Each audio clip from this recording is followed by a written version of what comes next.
Estamos de regreso, gracias por continuar con nosotros. Pues bueno, como le hemos dado a conocer, Xi Jinping ha sido designado a un tercer mandato al frente de China, esto en el Congreso del gobernante Partido Comunista Chino.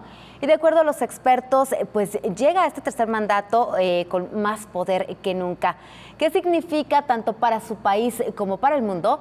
Para hablar de este tema saludamos con muchísimo gusto, como cada martes, a nuestro colaborador Jorge Santa Cruz, profesor universitario y periodista independiente. Profesor, ¿cómo está? Muy buenos días. Adelante, lo escuchamos, por favor. Hola, Ceci, muchísimas gracias. Muy buenos días. Lo anticipábamos la semana pasada y se confirmó. Y no es que su servidor tenga una bola de cristal, simple y llanamente se veía que el poder de Xi en China va en ascenso. Xi se queda en China y Xi se convertirá en factor determinante de las nuevas relaciones mundiales. Pero vamos por partes. Ceci, si usted, su equipo y la audiencia me lo permiten. Adelante. Sí, gracias. Xi hace una semana era un hombre muy poderoso en China. Tenía el cargo de secretario general del Partido Comunista Chino, que conservó. Tenía el cargo de presidente de la Comisión Militar Central del Partido Comunista Chino, que conservó. Tiene el cargo de presidente de la República Popular de China, que le será refrendado en marzo del próximo año. Pero le faltaba algo a Xi Jinping: tener un control absoluto sobre las instancias de gobierno interno. Me explico. El todavía primer ministro Li Keqiang es un operador político del ex secretario general y expresidente de China, Hu Jintao, el mismo que fue retirado por dos asistentes de la votación, de una de las votaciones cruciales del 20º Congreso del Partido Comunista Chino. Hu Jintao y sus operadores, como Li Keqiang, todavía primer ministro del Consejo de Estado de China, como otros hombres como Li Xianshu, presidente del Comité Permanente de la Asamblea Popular de China, de Wang Yang, presidente del Comité Nacional del Consejo Político del Pueblo, Consejo Consultivo Político del Pueblo, y Han Zheng, primer vicepresidente del Gobierno Nacional, no son adictos a Xi. Entonces, Xi logró operar para removerlos y dejar en el Politburo, es decir, en la cúpula de la cúpula, además de él, a 6 de sus incondicionales, entre ellos Li Keqiang, que será a partir de marzo el próximo primer ministro. Entonces, Xi tendrá todo en la mano para llevar a cabo su próximo programa quinquenal, que ya lo anunció él. Tiene prioridades como liderazgo económico, científico, tecnológico, diplomático, multipolar y construir o convertir al Ejército Popular de China, ya lo había dicho antes, en un ejército de poderío mundial. Ahora, me gustaría, Ceci, y con base en cifras de un estudio de un banco que no se puede calificar como pro-chino, el Banco Santander, destacar el poderío económico y comercial de China. En un estudio que tengo aquí en mis manos, un estudio reciente que se titula Cifras del comercio exterior en China, del Banco Santander. Este estudio dice: gracias a su enorme superávit comercial de los últimos años, China se ha vuelto el mayor exportador del mundo y es el segundo mayor importador. A pesar de sus estrictas políticas, el país está bastante abierto al comercio exterior, que representó el 35% del Producto Interno Bruto en 2020, de acuerdo con datos del Banco Mundial de 2022. Principales exportaciones de China: equipos electrónicos y eléctricos, 27%, maquinaria, reactores nucleares, calderas, 17%, muebles, rótulos luminosos, edificios prefabricados, plásticos, etc.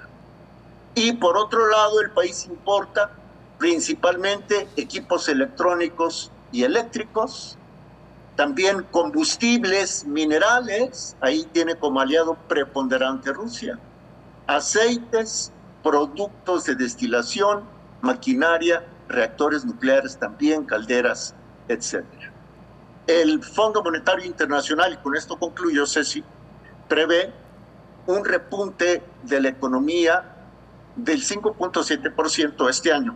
Es posible que no lo llegue, pero ninguna otra economía lo conseguirá.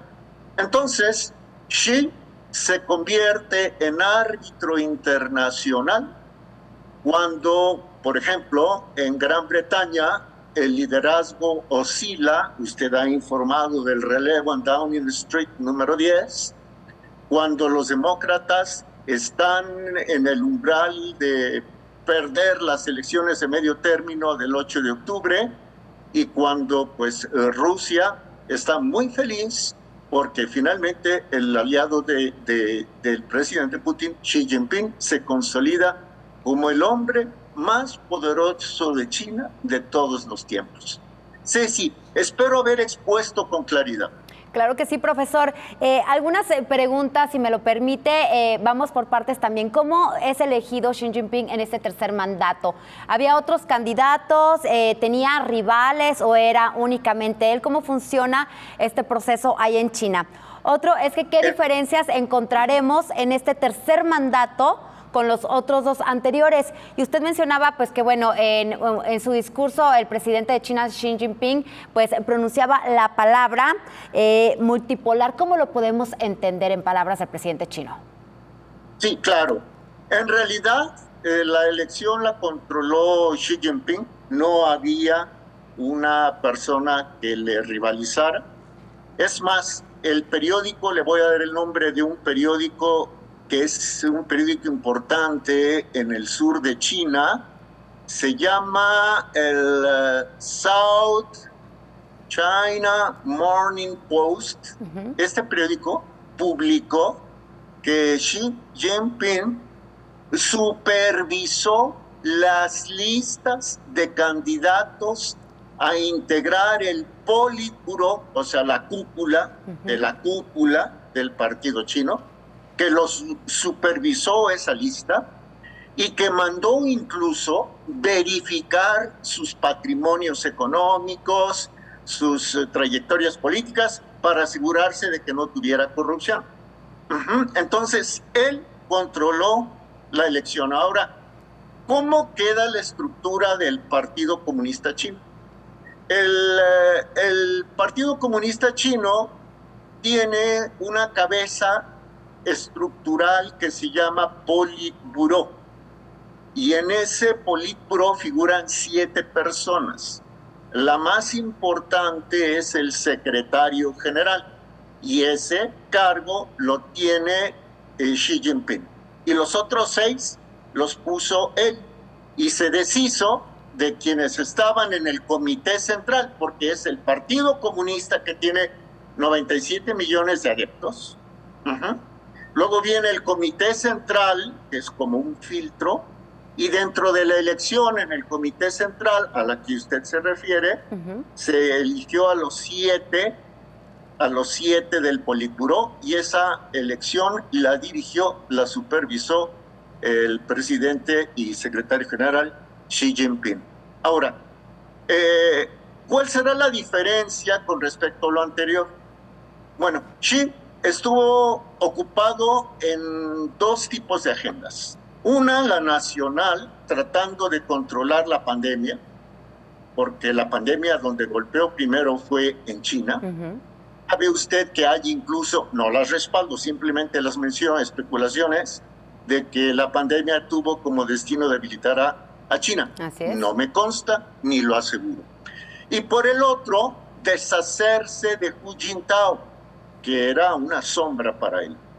Ya está controlada la pandemia, ya se deshizo de Hu Jintao, a quien lo sacaron, se veía muy debilitado, pero lo sacaron de la votación en una especie de purga como la que su servidor mencionó la semana pasada.